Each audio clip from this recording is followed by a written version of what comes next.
भगवान श्री कृष्ण के जन्म से पहले जब माता देवकी और पिता वसुदेव कंस के कारागार में बंद थे, तब उन्होंने चतुर्भुज भगवान से कहा कि हे मधुसूदन, इस पापी कंस को यह बात मालूम न हो कि आपका जन्म मेरे गर्भ से हुआ है।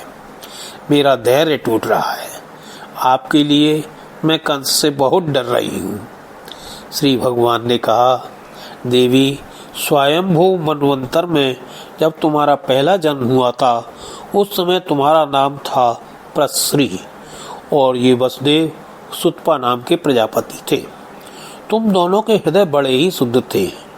जब ब्रह्मा जी ने तुम दोनों को संतान उत्पन्न करने की आज्ञा दी, तब तुम लोगों ने इंद्रियों का दमन करके उत्कृष्ट तपस्या की।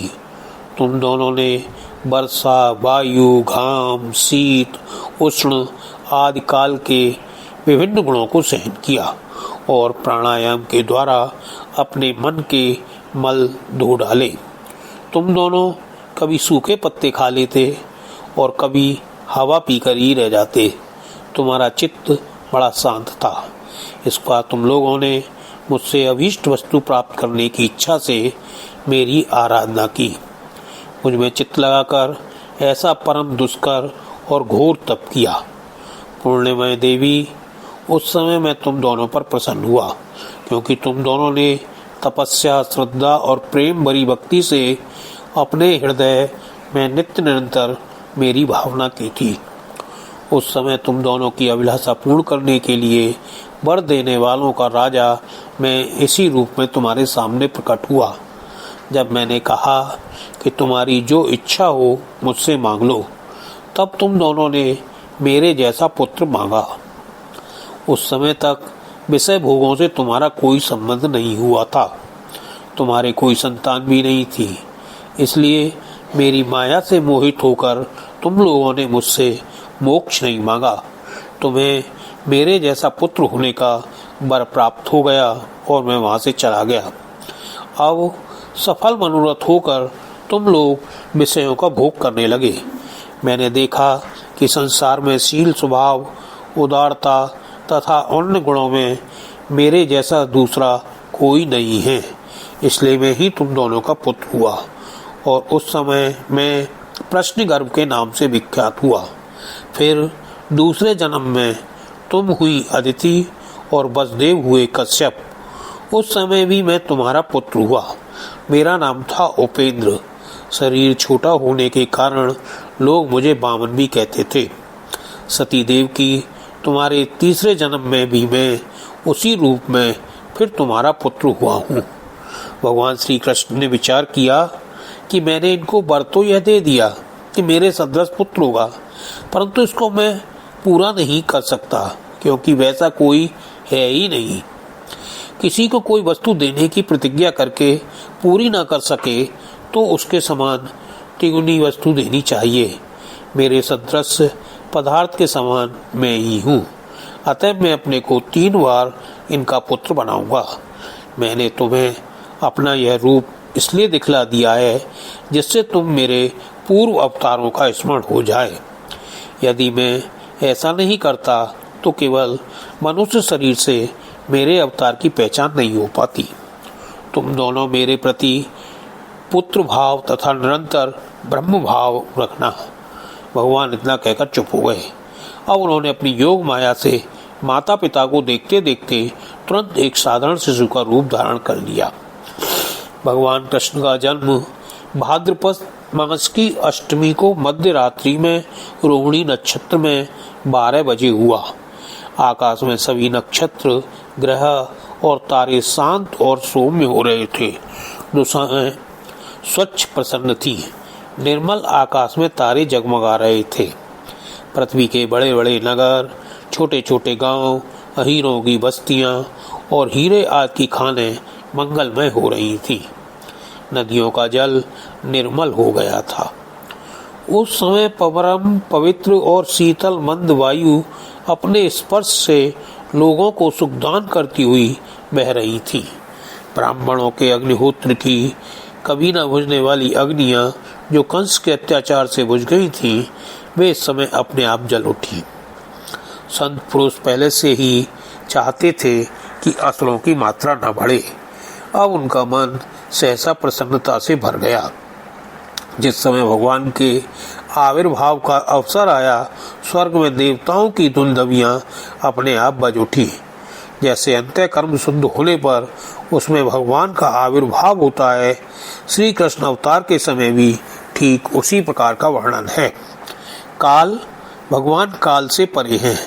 शास्त्रों और सत्पुरुषों के द्वारा ऐसा निरूपण सुनकर काल मानो क्रुद्ध हो गया था और रुद्र रूप धारण करके सबको निगल रहा था। आज उसे ज्ञात हुआ कि स्वयं परिपूर्णतम भगवान श्री कृष्ण मेरे अंदर अवतीर्ण हो रहे हैं।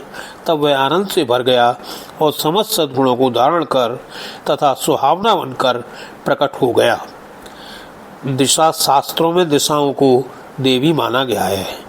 उनके एक एक स्वामी भी होते हैं, जैसे प्राची के इंद्र, प्रतीच के वरुण। कंस के राज्य में देवता पराधीन हो गए थे। अब भगवान श्री कृष्ण के अवतार से देवताओं की गणना के अनुसार 11-12 दिनों से ही उन्हें छुटकारा मिल जाएगा। इसलिए अपने पतियों के संगम सौभाग्य का अनुसंधान करके देवियां प्रसन्न हो गईं।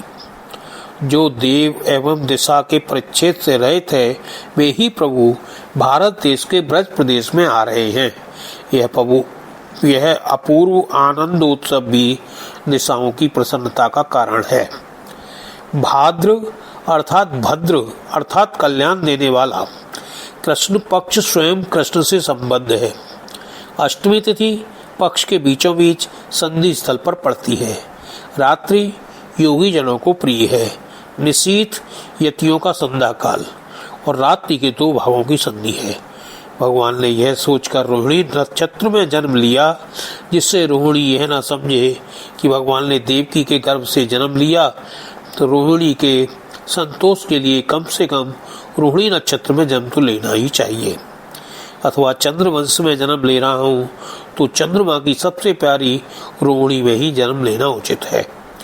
उदार शिरोमणि भगवान श्री कृष्ण के जन्म के अवसर पर इस समय श्री कृष्ण के आविर्भाव का अर्थ है अज्ञान के घोर अंधकार में दिव्य प्रकाश। निशानाथ चंद्र के वंश में जन्म लेना है तो निशा के मध्य भाग में अवतीर्ण होना उचित भी है। अष्टमी के चंद्रोदय का समय भी वही है। जब शिशु का जन्म हो गया, तब वसुदेव जी ने भगवान की प्रेरणा से अपने पुत्र को लेकर सूतिका गृह से बाहर निकलने की इच्छा की। उसी समय नंद की पत्नी यशोदा के गर्भ से योग माया का जन्म हुआ, जो भगवान की शक्ति होने के कारण उनके समान ही जन्म रहित है। उसी योग माया ने द्वारपाल और पूर्ववासियों की समस्त इंद्रिय वृत्तियों की चेतना हर ली। वे सब के सब अचेत होकर सो गए। बंदी गृह के सभी दरवाजे बंद थे। उनमें बड़े बड़े किवाड़, लोहे की जंजीरें और ताले जड़े हुए थे। वसुदेव जी भगवान श्री कृष्ण को गोद में लेकर यों ही उनके निकट पहुंचे, त्यों ही वे सब दरवाजे आप से आप खुल गए। जिनके नाम श्रवण से असंख्य जन्मार्जित प्रारब्ध बंधन ध्वस्त हो जाते हैं, वे ही प्रभु जिसकी गोद में आ गए उसकी हथकड़ी बेड़ी खुल जाए, इसमें क्या आश्चर्य है। उस समय बादल धीरे धीरे गरज कर फुहारें छोड़ रहे थे, इसलिए शेष जी अपने फनों से जल को रोकते हुए भगवान के पीछे पीछे चलने लगे। बलराम जी ने विचार किया कि मैं बड़ा भाई बना तो क्या, सेवा ही मेरा मुख्य धर्म है। इसलिए वे अपने शेष रूप से श्री कृष्ण के छत्र बनकर जल का निवारण करते हुए चले। उन्होंने सोचा कि यदि मेरे रहते मेरे स्वामी को वर्षा से कष्ट पहुंचा तो मुझे धिक्कार है। उन दिनों बार बार वर्षा होती रहती थी, इससे यमुना जी की बहुत बढ़ गई थी। श्री कृष्ण शिशु को अपनी ओर आते देखकर यमुना जी ने विचार किया, आहा, जिनके चरणों की धूली सत्पुरुषों के मानस ध्यान का विषय है, वे ही आज मेरे तट पर आ रहे हैं। वे आनंद और प्रेम से भर गई। आंखों से इतने आंसू निकले कि बाढ़ आ गई। तरल तरंगों के कारण जल पर फैन ही फैन हो रहा था। सैकड़ों भयानक भंवर पड़ रहे थे।